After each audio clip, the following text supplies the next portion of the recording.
A daily quick sketch day 46. Today I wanted to create some crystals.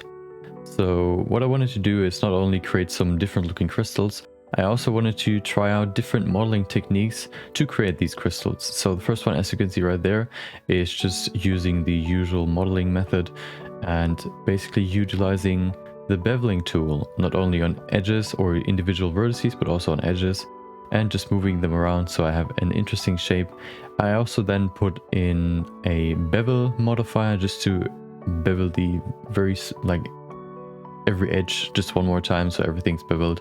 And then I went and created a second one, which I used more modifiers for. So the first one I used was a mirror modifier. I then just shaped this into a hard shape with a cut in the middle. I also used a bevel modifier on there and a remesh modifier.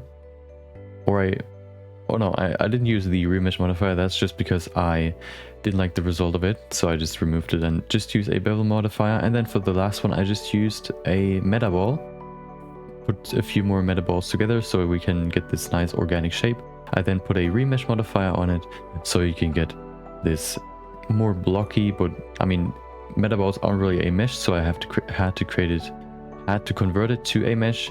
So I have three meshes now for 3 different types of crystals.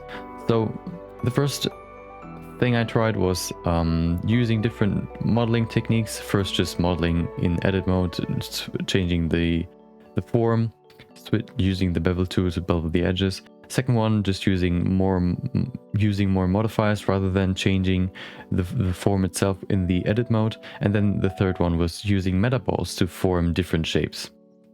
So the second thing I wanted to try was to create a crystal material. I kind of had an idea how I would do that. Of course, the easiest thing you can do to create a very simple crystal or glass-like shader is just use the Principled BSDF, the standard shader, and then put the transmission to 1. This way you have basically a glass shader, and then just applying a base color to that node or to that shader, you can have a very simple glass shader. What I then did was add a little bit of a bump. So first some cuts with a noise map, just crushing the whites so you only have like a little bit of black dots left that serve as smaller cuts. And then as you can see right there, I also added a second bump map that served more as a overall roughness on the surface itself.